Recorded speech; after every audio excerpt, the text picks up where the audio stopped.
Hi, welcome to today's video diary for Finding My Way with Pi, Purpose, Intention, and Emotion.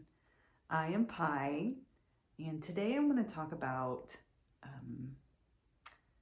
what being mindfully present has done for the quality time that I have with my family and with my friends.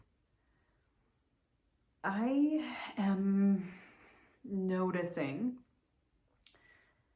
that the more I'm mindfully present in whatever task I'm doing, or whatever thing I'm participating in, the more value and benefit I'm receiving from it. And also, just the more I get this sense and feeling of contentment and like that the life I want is already here. Like I'm already living it. I already have it. Being distracted and so busy, I was exhausted and stressed and worried all the time, put my mind and my body and my life in this pattern of, mindlessly operating. And it was a downward spiral for me. I felt like I missed a lot of time with my kids. I felt like empty inside myself. I didn't have recovery. I didn't have things that felt like they fueled me or replenished me, even though I may do the actions. Like I still worked out. I did my gratitude journal. I would get a facial or, go get my hair done or take walks at lunch. I do those things. But in the absence of being able to be mindfully present in my life, it helped some. I think it maybe helped me sustain and survive for 4 years in a state of extreme burnout. That's a long time. But it didn't transform in the way that it could have had there been that balance there. So removing the unhealthy thing was huge for me. But also what I've been cultivating for, how many months now?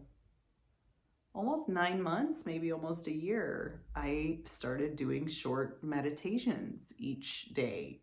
I'm talking like 5 minutes. Some days it was 2 minutes, just breathing, but that space where my mind could rest, where I didn't have distractions, where I could just bring focus. And I also practiced being like the observer. I'm now seeing the benefit of that practice in just my day-to-day interactions. And I'm able to observe more. I'm able to notice more around me. I feel like I'm walking in and through my life being fully present instead of just, the day's gone, what happened? I find I don't grab my phone as often. I find I can engage and take advantage of spontaneous moments so much more. It's like so much more accessible. And then here is one of the coolest parts. I see my children for who they are, and I can turn towards them when they put out bids for attention for me.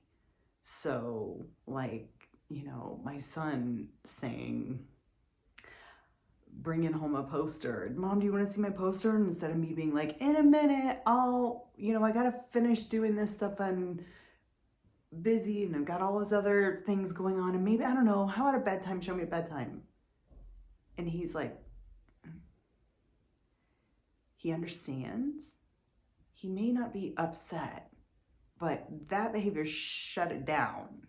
And then he may or may not remember at bedtime, and I may or may not remember at bedtime, and we've lost that opportunity. And if that pattern repeats day after day after day, then he stops putting out those bids for attention and our relationship becomes dull. Since I've left my corporate job, it was hard at first because I was breaking a pattern. I called it detoxing.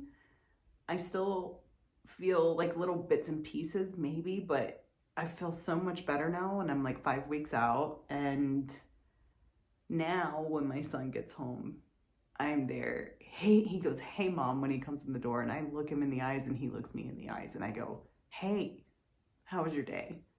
And I get to hear about it. I'm there for him instead of, like the other day he was doing his homework, and instead of him, when he would get upset with it, me being like, "Ugh, why are you getting upset? It's late. We all need to get ready for the next day." Like, busy, stressed, anxious. This last week, he got upset with something he was working on, and I went over and sat down next to him. And I put my hand on his back, and I said, "I know you're upset. Do you think you could tell me what words you're thinking in your head? Like, what are you saying to yourself, or what is it that you're thinking that's upsetting?" And he goes, "I think when you ask me," we were working on editing a big project he was doing. So it was like a huge essay for him, like 9 pages in 5th grade. It's a big essay. And he goes, "I feel like when you ask me a question about it, that you think it's bad and therefore I'm bad." From the mouth of an 11-year-old, that's what he said to me. And I was like, wow, I'm so impressed. I said, "I'm so impressed that you were able to tell me that's what you were feeling." He was still upset. I said, "Is there anything else?" And he said, "I feel like if I don't do this perfectly, I will fail 5th grade. I said, "Okay, so you've got some fears that are coming up here, and we actually have to talk about these before we can even do the work." So we had this amazing conversation to debunk the fears, to think about them rationally, and help him understand, in psychological terms or psychology terms, what the cognitive distortions were, like blowing things out of proportion, or, just no in between. If this is bad, then I'm bad, kind of a thing. And then I said, "What do you think the point of your teacher saying, 'Hey, go through the process of editing this with your parents'? What do you think the point of that was?" And he said, "Well, to edit it." And I said, "Yeah, and then why do we edit it?" And he said, "Well, to make it better." And I said, "Yeah, because is it perfect the first time we do it?" And he goes, "Well, no." And I said, "Right. So me asking questions and us going through this process together of editing, it's exactly where we're supposed to be. It's just part of the process." And he was like, "Oh." I was like, "Yeah, it doesn't mean you're bad. And also, the fact that you're going through and editing it and making it better, it said you'd pass as it is right now, but you'd pass with a better grade if we go through and edit it, because you get an opportunity to clean it and make it how you really want it to be, just better." And we all could do that with things in our lives. This is just part of the process. We don't get it 100% the first time. We get the opportunity to edit and revise and improve it as we go, as we learn more and each pass. And he's like, "Okay." And then he diligently started working on his paper, and we were able to have a fantastic exchange and conversation together. I would not have had that experience with him if it had been a month ago, because I would not have been able to be present enough with him. This is what I'm talking about. That magical moment was always accessible and there to me. I didn't slow down enough to take it. I was swept away in the pattern of my thinking and the pattern of my mind and the anxiety and the worry and the stress and my body was too tired to be able to disrupt that. What disrupted it was 5 short minutes a day of meditation over the long period of time. I still do it every day. I'm very dedicated and disciplined with it because I am able to be mindfully present, and it is changing the relationships that I'm having with my babies. And I think with everyone. Had an amazing walk today with a friend. I have amazing conversations with hubby. I have such a cool relationship with my mom, my brother, my sister, my Kai. Just saying. Now I get to experience them even more fully because I changed my brain patterns through practice. That's really cool and accessible to anyone who wants to put that work in. So being mindfully present absolutely provides for that quality time.